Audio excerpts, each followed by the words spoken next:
My name is Natalie Carter. I'm 31 years old. And 3 weeks ago, I didn't realize my relationship was already ending. Because the sentence that did it was delivered so softly, so reasonably, that it almost sounded like love. My boyfriend Ethan is 28. We'd been together just under 2 years. For the last 14 months, he'd been living in my condo. Not our condo, mine. My name was on the mortgage. My credit paid the bills. My paycheck covered the utilities, groceries, subscriptions, internet, insurance, all of it. Ethan worked part-time as a barista, 20 to 25 hours a week, depending on how generous the schedule manager felt. He was always figuring things out, always talking about what he might do next. I didn't mind at first. I told myself this was what partnerships look like, one person steady, the other in transition. I believed in him, believed in us. I thought we were building something, even if the weight wasn't evenly distributed yet. He'd toss in a couple $100s a month and call it contributing. And I let him. Looking back, that was the first red flag, how easily I accepted imbalance as temporary. The night everything shifted, I was cooking dinner. Nothing fancy, just pasta, groceries I'd bought, in a kitchen I paid for, in a home I'd worked years to afford. Ethan sat at the counter scrolling on his phone, legs swinging casually like the world had never asked anything hard of him. Then he put the phone down. "Natalie," he said, "can we talk?" That tone, soft, careful, rehearsed. My stomach tightened immediately. "Okay," I said, keeping my voice neutral. He took a breath, like he was about to say something profound. "I love you, like, really love you," he began. There it was, the verbal cushion, the emotional disclaimer. "And you're amazing. This isn't about you at all." I almost laughed. Because when someone says this isn't about you, it is always, always about you. "I've been doing a lot of self-reflection lately," he continued, "reading this book about independence and personal growth." Of course he was. "And I realized something important," he said, pausing dramatically. "I think we need to live separately for a while." I stared at him. "Are you breaking up with me?" I asked. "No, God, no," he said quickly. "I don't want to break up. I need to live alone to miss you more."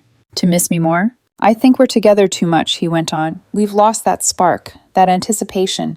Absence makes the heart grow fonder, right?" I set the spoon down slowly. "So," I said carefully, "you want to move out, but stay together?" "Yes," he said, visibly relieved.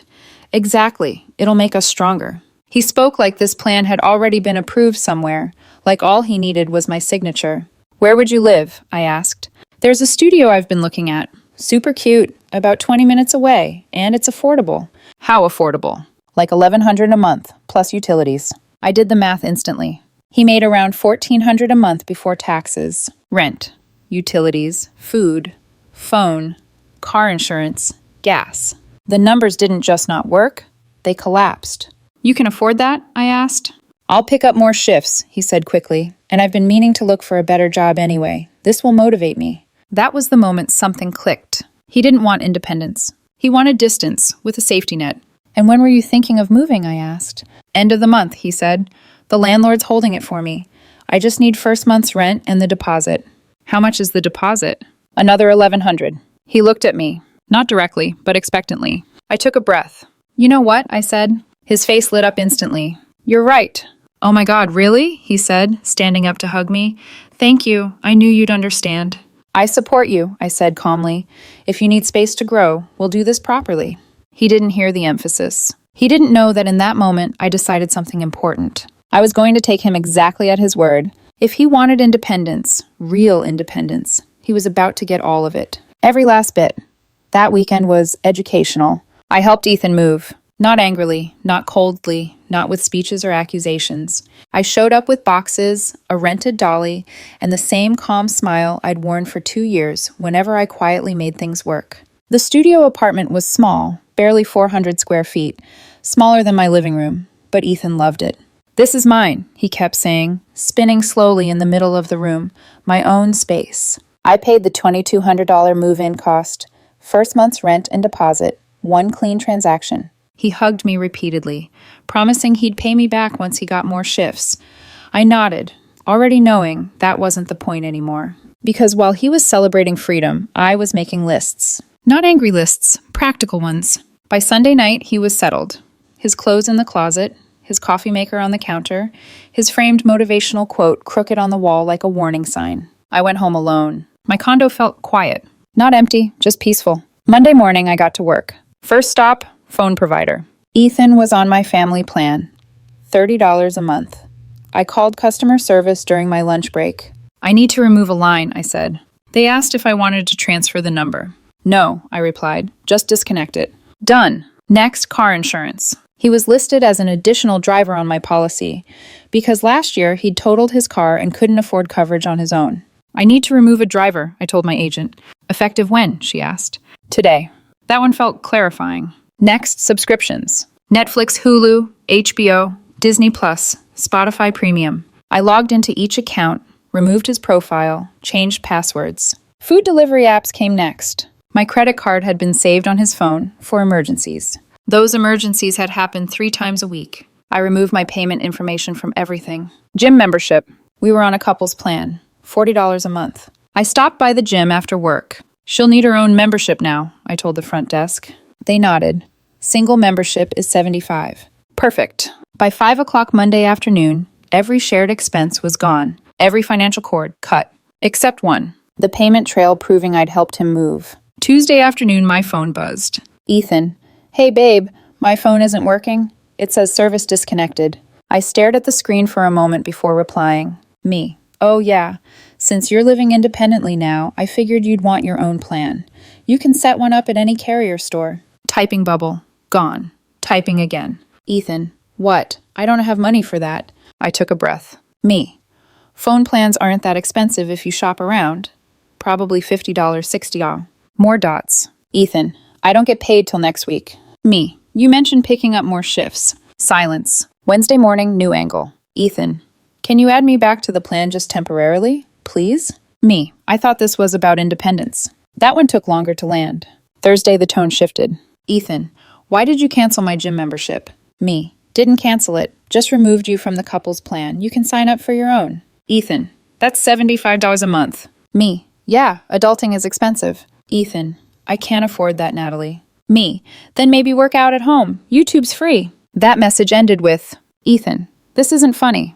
And I realized something important. He thought I was joking. Friday afternoon, exactly 1 week after the move, my doorbell rang. I checked the camera. Ethan stood there, jaw tight, eyes red. I opened the door, but didn't step aside. What's up? I asked. Can I come in? He said quietly. I'm kind of busy. What do you need? His face changed. I need money. For what? Rent, he said. It's due tomorrow. I don't have it. I leaned against the door frame. Didn't you say you could handle 100? He stopped himself. I thought you'd still help. With what? With rent. On the apartment he wanted. So you could miss me more? Yes, he said like it was obvious. Because we're together. I shook my head slowly. We're together, I said. But you're living independently. That includes finances. That's not what I meant, he snapped. Then what did you mean? He couldn't answer. Because saying it out loud would expose the truth. That he wanted independence without responsibility. Space without consequences. Freedom with a sponsor. I can't afford this without help, he said finally, voice breaking. Then you shouldn't have signed the lease. You're being a jerk, he said. I'm respecting your decision, I replied. He stared at me like he didn't recognize me. I hate you right now. That's fair, I said calmly, but at least you have your space. He stormed off. I closed the door, locked it, and felt something strange settle in my chest. Not guilt, clarity. Week 2 is when things stopped being private.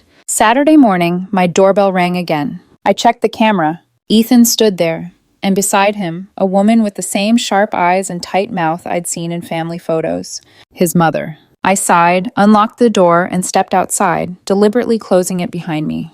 We need to talk, she said immediately. About what? I asked. About how you're treating my son. Ethan crossed his arms, looking wounded. You kicked me out and cut me off. I didn't kick you out, I said evenly. You asked to move. I helped you. That's not how it feels, his mother snapped. Feelings don't change facts. She stepped closer, invading my space. He can't afford that apartment. He's going to be homeless. He signed the lease knowing the rent, I replied. That's on him. You let him think you'd help, she said. No, I corrected. He assumed. Ethan's voice cracked. You paid for me to move in. That meant you were supporting this. I supported the move, I said, past tense. That's just semantics, his mother said. No, I replied. That's boundaries. Her expression hardened. You're going to give him money for rent, she said, low and threatening. Or we're going to have problems. I smiled slightly. Is that a threat? It's a promise. Then you should leave, I said. Now. And if you don't, I'll call the police. Ethan stared at me like he'd never seen me before. You're really saying this in front of my mom? Your mom came to my home making demands, I said. This is the result. She tried again. He needs $100 by tomorrow or he's evicted. Then you should give it to him. I can't afford that. I shrugged. Neither can he. That wasn't true. I could afford it. I just wouldn't. You make way more than he does, she shouted. How is that relevant to his lease? Ethan's voice broke completely. Please, just help me this once. I'll pay you back. With what income? I asked gently. Silence. You've been saying you'll get more shifts for weeks, I continued. At some point, words stopped counting. His mother shook her head in disgust. You're heartless. I'm realistic, I replied. They left with more accusations, more tears. I locked the door and made coffee. By noon, my phone started buzzing. Mutual friends. Texts first, then calls. Apparently, Ethan had gone online. Vague posts about betrayal, about being abandoned by someone who claimed to love him, about financial abuse and emotional cruelty. No names, just implication. One friend called directly. What the hell happened? He asked. I told him everything. The move, the assumptions, the cutoff. Oh, he said slowly. He left out the part where he asked to move. Shocking, I replied. Well, it does sound harsh, he said. You could have eased him into it. Eased him into paying his own bills? I asked. He's 28. He didn't answer. Monday morning, my phone rang from an unfamiliar number. Hello? Hi, this is the property management company calling about apartment 2B. I leaned back in my chair. This was going to be interesting. I don't live there, I said. No, but your name is on the deposit receipt. I made a one-time payment, I replied. That doesn't make me responsible for rent. Well, rent is 5 days late and we can't reach the tenant. If you speak to him, please tell him we'll begin eviction proceedings. I'll pass it along if we talk, I said. We didn't talk. Wednesday night at midnight, someone started pounding on my door. I didn't open it. I turned on the intercom. It's midnight, I said. Go home. I can't, Ethan sobbed. They're evicting me. Okay. Silence. That's it? He demanded. What do you want me to say? Help me. How? Give me money. No. I'll do anything, he cried. Anything except live within your means? He went quiet. I love you, he said. You love the lifestyle I provided, I replied. Not me. More crying. I turned off the intercom and went back to bed. Thursday morning, a text came from a friend's phone. I'm staying on a couch. They changed the locks. Are you happy now? I replied once. Did you tell your friend you moved out to miss me more? No response. The noise was getting louder, and the consequences were just beginning. By the end of week 3, the noise started changing. Less anger, more regret. I heard through mutual friends that Ethan had moved back in with his parents, 2 hours away. The eviction had gone through faster than he expected. The barista job didn't survive the distance. Apparently his mother was furious with everyone. With me, for abandoning her son. With him, for being reckless enough to sign a lease he couldn't afford. At least someone in that household understood math. A few days later, I got a text from a new number. Ethan, I get it now. You were right. I wasn't ready to live alone. I'm sorry. I didn't respond. Another week passed. Another number. Ethan, can we meet up? I miss you. Still nothing. Then came the email. Long, careful, structured like a confession written after therapy. He admitted he'd been selfish, immature, that he didn't really understand how money worked because someone had always handled it for him. First his parents, then me. He said he was seeing a therapist, applying for full-time jobs, trying to grow up. He ended it with, I know I don't deserve another chance, but I hope you'll consider it someday. I stared at the screen for a long time before replying. Me. I appreciate the apology. I hope you're actually doing the work and not just saying the right things. But no, I'm not interested in trying again. I wish you luck. His reply came within minutes. Ethan, really? After everything we had? I felt something tighten, then loosen. Me. We didn't have what you think we did. We had an arrangement where I paid for your life and you enjoyed it. That's not a relationship. Ethan, that's not fair. Me. It's accurate. Ethan. So we're just done? Me. I was done when you moved out expecting me to keep funding you. This is just the official ending. A pause. Then, Ethan, I hope you're happy. And for the first time in weeks, I smiled. Me. I actually am. I blocked his email. Every number. Every digital door closed quietly. No drama, no victory lap. Just done. That night, I sat alone in my condo, the same place that had once felt crowded with unspoken expectations, and realized something important. Love isn't proven by how much you carry for someone. It's proven by whether they're willing to carry themselves. 6 weeks after Ethan moved out, my life settled into something almost unfamiliar. Peace. My bank account stopped hemorrhaging money. Turns out supporting another adult costs more than I ever admitted to myself. My condo felt lighter, cleaner.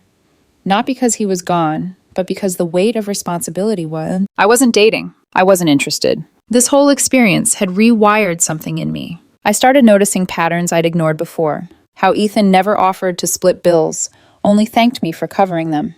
How he framed my financial support as generosity, like it was my defining trait. How every boundary I tried to set ended in tears until I backed down. How being needed had made me feel important, even when it was really just convenient for him. Being needed and being used look dangerously similar when you're not paying attention. 2 weeks ago, his mother called from a new number. I answered by accident. "I'm calling to demand you reimburse my son for the apartment deposit," she said. "No," I replied calmly. "He lost that money because of you. He lost it because he didn't pay rent. If you hadn't cut him off, if he'd been honest about expecting financial support," I interrupted, "we could have had a real conversation. He wasn't. He faced consequences. That's life. I'm going to sue you." "For what?" I asked. "Helping someone move?" She called me a terrible person.